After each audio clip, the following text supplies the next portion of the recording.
Bom dia, hoje está chovendo. Isso não é nada bom. Vamos correr para o carro. Meu Deus, tá muito molhado as coisas aqui. Ah! Pronto.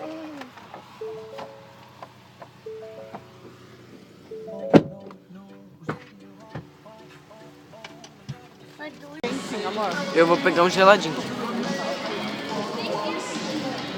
Aqui lá dentro tem Starbucks também? Não, né?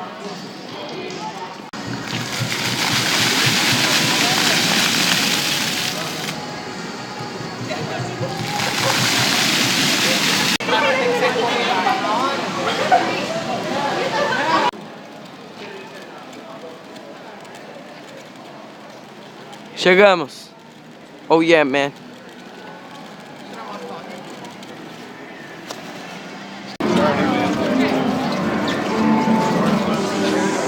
You might recognize him from The Tonight Show starring Jimmy Fallon. Can you guess who it is? Yeah. It is, yeah. It's Jimmy.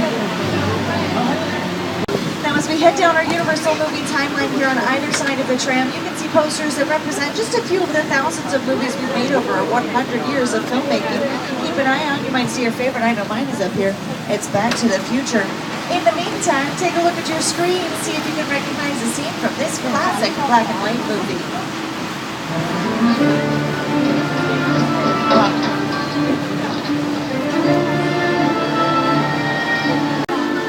Did you hear that? Mrs. Band.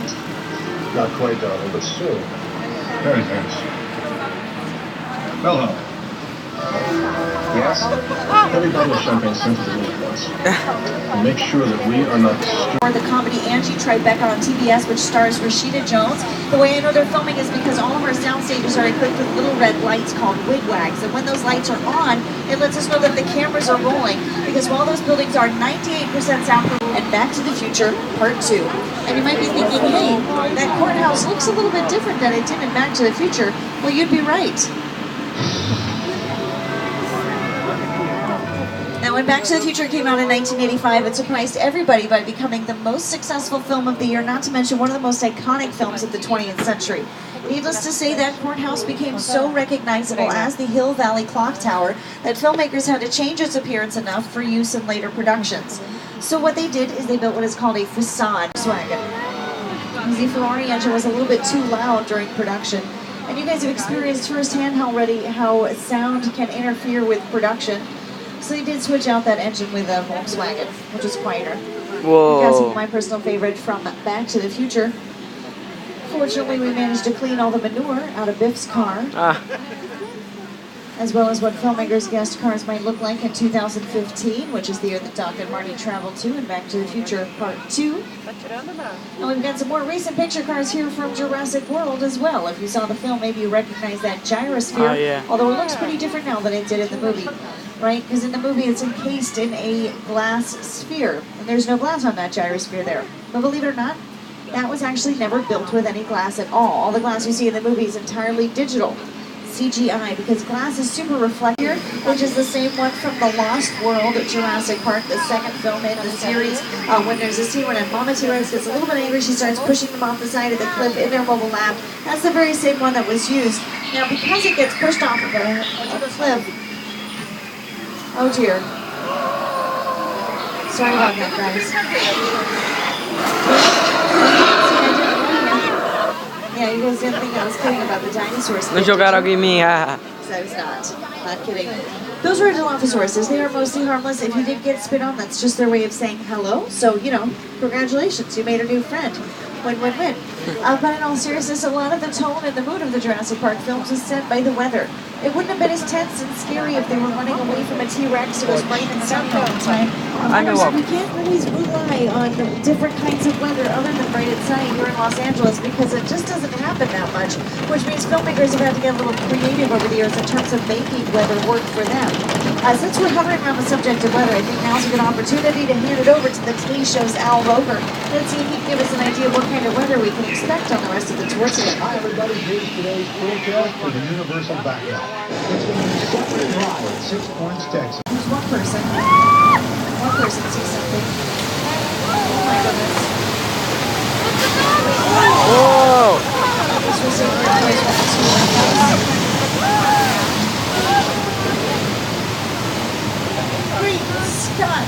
escalated quickly. But don't worry, folks. None of that was real. It was all fake. Even the water was fake.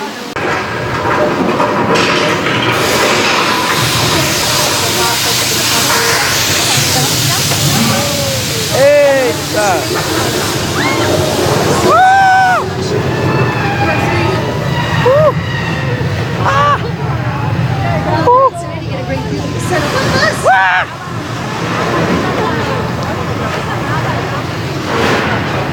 Oh!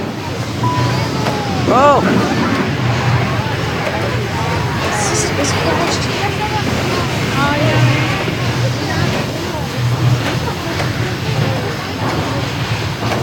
The door's open.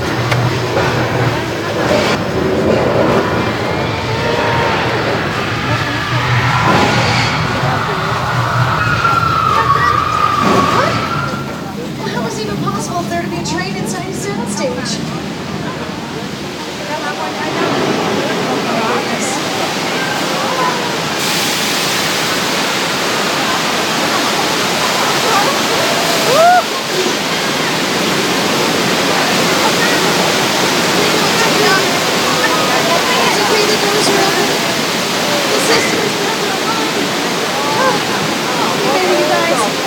Congratulations, everyone. We just survived earthquake. The big one. Now, if you wanted to shoot a sequence like that for whole time or with the Amity police, you can see his boat there in the water. Now, see him in the boat. Oh no, that's Jack there by the boat. No, Jack.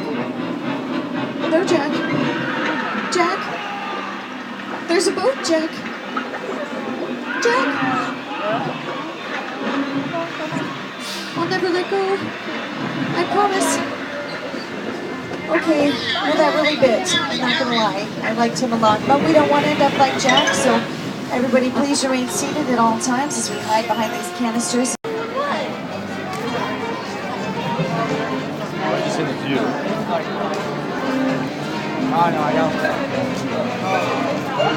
Pra quem não entendeu onde a gente tava tipo num negócio de cinema muito legal. Né, mãe? Aquele negócio de cinema não é muito legal? Hein, mãe? Muito legal. Recomendo que vocês vão, se vocês vierem um dia. E galera, galera, no finalzinho tinha um negócio do Velozes e Furiosos muito da hora, só que a gente não pôde ir porque tava quebrado e aí eles deram um negócio grátis pra gente voltar depois, mas a gente já tem esse negócio que é o Frontline, que a gente vai a gente não pega fila e a gente pegou esse negócio pra Universal, ou seja, a gente não pega fila de nada. Uou! Miss Jackie Layson. Hello! Wow, thank you. Welcome to Universal's Animal Actors. My name is Jackie, and this is my friend Brutus. We both work for a company called Birds and Animals Unlimited. Our company's been trading animals for film and television for over 50 years.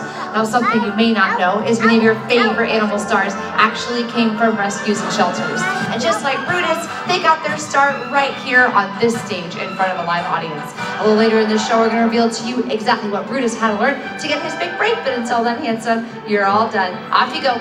We'll see you later. Well, we're gonna get this party started with a little friend of mine from the movie Ace Ventura Pet Detective. This is Sparky. Hey, Sparks.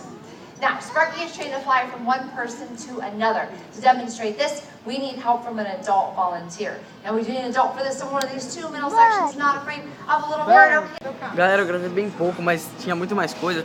Não é muito legal? Muito. Aí, tipo, tem vários animais famosos que já estiveram em filmes, por exemplo. Uma coruja lá que a gente tirou foto, é a coruja que foi gravado... Era a coruja do Malfoy no filme do Harry Potter. E aí tinha um cachorro lá de um filme que vai lançar, ou já lançou, sei lá. Tinha um cachorro lá. É os animal ator, tipo isso, é muito louco, né, mãe? Muito louco. Muito louco. Nossa, galera, dá muito susto. Nossa, dá muito susto. Você entra no negócio, pá! Nossa, velho, é do mal, velho, olha isso. Tem um helicóptero aqui, ó. Cara, é pesado. Se passar na prisão da terceira temporada, quem já viu sabe como é. Mano, é muito susto que você leva. É tudo escuro assim, as luzes piscando. Aí vem os bichos pra cima do... Nossa, Acabei de sair do Jurassic Park, eu me molhei um pouco. Eu molhei minha calça. A imagem fica meio ruim de noite, desculpa galera, mas é o que tem pra hoje. Sabe onde que é o Transformers? Sim, é ali, cara. Agora nós vamos no Transformers, como vocês puderam ouvir o Cabral. Né? Né? Eu vou tentar mostrar de perto.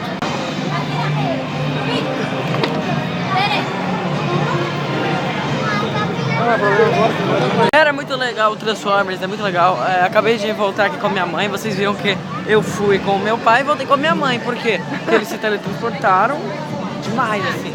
E agora a gente vai aqui. Calma aí, é mais fácil uma... Múmia! Uou, mas a gente não precisa pegar 20 minutos porque a gente tem front